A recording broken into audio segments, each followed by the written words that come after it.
ಒಳಗಡೆ ಇದ್ದಾರೆ.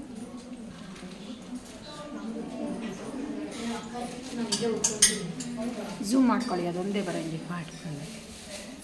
ನೋಡಿ ಫ್ರೆಂಡ್ಸ್, ಇದು ತಿಪ್ಟೂರಿಂದ 8 ಕಿಲೋಮೀಟರ್ ಇರೋವಂಥ ಕೋಟನಾಯಕನಹಳ್ಳಿ ಅಂತ ಬನಶಂಕರಿ ಅಮ್ಮ ದೇವ್ರು ನೆಲೆಸಿರ್ತಾರೆ ಇಲ್ಲಿ.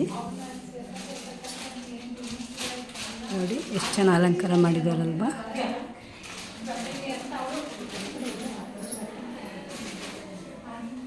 ಈ ಪ್ರತಿ ಹುಣ್ಣಿಮೆಗೂ ತುಂಬ ಚೆನ್ನಾಗಿ ಪೂಜೆ ಎಲ್ಲ ನಡೆಯುತ್ತೆ.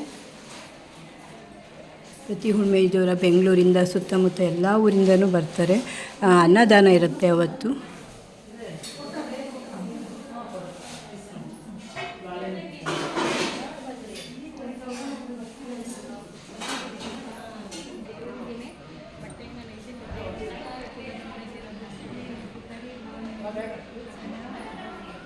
ಹೋಗುವಾಗ ಬರುವಾಗಲೇ ತೆಗಿಬೇಕಿತ್ತು, ಹೋಗುವಾಗ ತೆಗಿದೆ.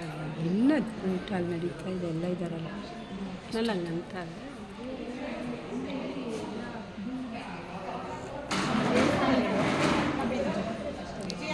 ಹಲೋ, ನೀವು ಇದೇ ಊರಿನವರಾ?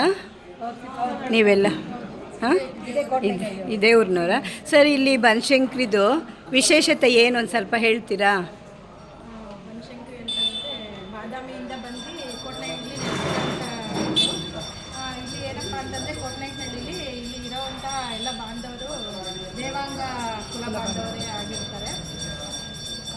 ಇಲ್ಲಿ ದೇವ್ರದ್ದು ವಿಶೇಷತೆ ಏನಂತ ಅಂತಂದರೆ ಇಲ್ಲಿ ಬನದ ಹುಣ್ಣಿಮೆ ಅಂತ ಅಂದ್ಬಿಟ್ಟು ಪ್ರತಿ ಹುಣ್ಣಿಮೆನೂ ಚೆನ್ನಾಗಿ ನಡೀತೆ. ಎಲ್ಲ ಭಕ್ತಾದಿಗಳು ಬಂದು ಅವ್ರವ್ರ ಅರ್ಕೆ ಎಲ್ಲ ತೀರಿಸ್ಕೊಂಡು ನಡೆಸ್ಕೊಂಡು ಹೋಗ್ತಾರೆ. ಕೆಲಸಗಳನ್ನೆಲ್ಲ ಏನೇನು ಅನ್ಕೊಂತಾರೋ ಮನಸ್ಸಲ್ಲಿ ಅರ್ಕೆ ಎಲ್ಲ ತೀರಿಸ್ಕೊಂಡು ಹೋಗ್ತಾರೆ. ಆಮೇಲೆ ಭೀಮನ ಅಮಾವಾಸ್ಯೆನೂ ವಿಶೇಷವಾಗಿರುತ್ತೆ. ಆಮೇಲೆ ಇಲ್ಲಿ ಒಂದು 12 ವರ್ಷದ ಬಾಲಕಿ ಆದಮೇಲೆ ಕಳಸನ ಅಮ್ಮನವರ ಕಳಸನ ತಗೊಂಬಂದು ಪ್ರತಿಷ್ಠಾಪನೆ ಮಾಡಿ ವಿಶೇಷತೆ ಅಂದರೆ ಚೆನ್ನಾಗಿ ಮಾಡ್ತಾರೆ. ಮತ್ತು ಉತ್ಸವ ಇರುತ್ತೆ ಪ್ರತಿ ಶುಕ್ರವಾರ, ಮಂಗಳವಾರ ಮತ್ತು ಭಾನುವಾರ ದಿನ ಉತ್ಸವ ಇರುತ್ತೆ, ವಿಶೇಷವಾಗಿರುತ್ತೆ. ಇಲ್ಲಿ ಅಮ್ಮನವ್ರದ್ದು 12 ವರ್ಷಕ್ಕೊಂದ್ಸಲ ಜಾತ್ರಾ ಮಹೋತ್ಸವವನ್ನು ಹಮ್ಮಿಕೊಳ್ತಾರೆ. ಈ ವರ್ಷ ನೆಕ್ಸ್ಟ್ 26ಕ್ಕೆ ಜಾತ್ರಾ ಮಹೋತ್ಸವ ಇದೆ. ಏಪ್ರಿಲ್ 23ರಿಂದ 26ವರೆಗೂ ಜಾತ್ರಾ ಮಹೋತ್ಸವ ಇದೆ. ಅದು ಈಗ 16 ವರ್ಷಕ್ಕೆ ನಡೀತಾ ಇದೆ. 6 ದಿನ ಜಾತ್ರಾ ಮಹೋತ್ಸವ ಇದೆ. ಅನ್ನದಾನ ಇರುತ್ತಲ್ಲ, ಪ್ರತಿ ಹುಣ್ಣಿಮೆಗೂ ಕೇಳಿದ್ದೀನಿ. ಒಂದ್ಸತಿ ಬಂದಿದ್ದೀವಿ. ಬೆಂಗಳೂರಿಂದ ಎಲ್ಲ ಬರ್ತಾರೆ, ತುಂಬ ಚೆನ್ನಾಗಿ ಬರ್ತಾರೆ ಅಂತ. ತಿಪ್ಟೂರು ಎಲ್ಲ ಸುತ್ತಮುತ್ತ ಹಳ್ಳಿ ಕಡೆಯಿಂದ ಎಲ್ಲ ಹಳ್ಳಿಯಿಂದ ಬರ್ತಾರೆ. ಫ್ರೆಂಡ್ಸ್ ಕೇಳಿದ್ರಲ್ವ, ಇದೇ ಊರಲ್ಲಿ ಆದವರಂತಹ ಇವರೆಲ್ಲ ಇದೇ ಊರಿನವರು. ಇಲ್ಲಿ ಮತ್ತು ಜಾತ್ರೆ ತುಂಬ ವಿಶೇಷ. 16 ವರ್ಷಕ್ಕೆ ನಡೀತಿರೋಂಥ ಒಂದು ಜಾತ್ರೆ ಇದು. ಮುಂದಿನ ತಿಂಗಳು ಏಪ್ರಿಲ್ ಮುಂದಿನ ವರ್ಷ 2026ನೇ ಇಸ್ವಿ ಏಪ್ರಿಲ್ 23ರಿಂದ 6 ದಿನಗಳು ನಡೀತವೆ ಜಾತ್ರೆ. ಇಲ್ಲಿ ನಡೀತಕ್ಕಂತಹ ಕೆಂಡೋತ್ಸವ ತುಂಬ ವಿಶೇಷವಾಗಿರುತ್ತೆ.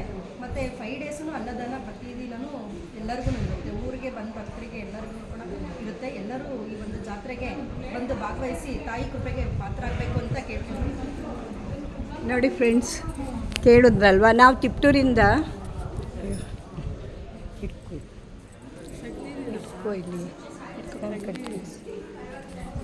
ನಾವು ತಿಪ್ಟೂರಿಂದ ಬಂದಿದ್ದೀವಿ. ಇಲ್ಲಿ ಕೋಟನಾಯಕನಹಳ್ಳಿದು ನೋಡೋಣ ಅಂತೇಳಿ ಇಲ್ಲಿ ಒಂದು ಗ್ರೂಪ್ ಮಾಡ್ಕೊಂಡಿದ್ದೀವಿ. ನಾವು ಹಾಡು ತತ್ವಪದ ಹಾಡನ್ನ ತಾಯಿಗೆ ಒಪ್ಸೋಣ ಅಂತ ಬಂದಿದ್ದೀವಿ. ಅದೇ ರೀತಿ ಇಲ್ಲಿ ಏನು ಪ್ರಾಮುಖ್ಯತೆ ಇದೆ, ಪ್ರಾಧಾನ್ಯತೆ ಏನು ತಿಳ್ಕೊಬೇಕಿತ್ತು. ಅದಕ್ಕಾಗಿ ಇದೇ ಊರಿನವರಾದಂಥ ನಮ್ಮ ಫ್ರೆಂಡ್ಸ್ ಅವರೆಲ್ಲ ಇದ್ದಾರೆ, ಅವನ್ನೆಲ್ಲ ಕೇಳಿ ತಿಳ್ಕೊಂಡಿದ್ದೀವಿ. ನೀವು ಬನ್ನಿ ಫ್ರೆಂಡ್ಸು, ತುಂಬ ಹತ್ತಿರ ಇದೆ. ತಿಪ್ಟೂರಿಂದ ಬರ್ಬೋದು, ಯಾವ ವೆಹಿಕಲಲ್ಲಾದರೂ ಬರ್ಬೋದು. ನೀವು ಬಂದು ತಾಯಿ ಕೃಪೆಗೆ, ಬನಶಂಕರಿ ಅಮ್ಮನ ಕೃಪೆಗೆ ಪಾತ್ರರಾಗಬೇಕು ಅಂತ ಕೇಳ್ಕೊಳ್ತೀನಿ.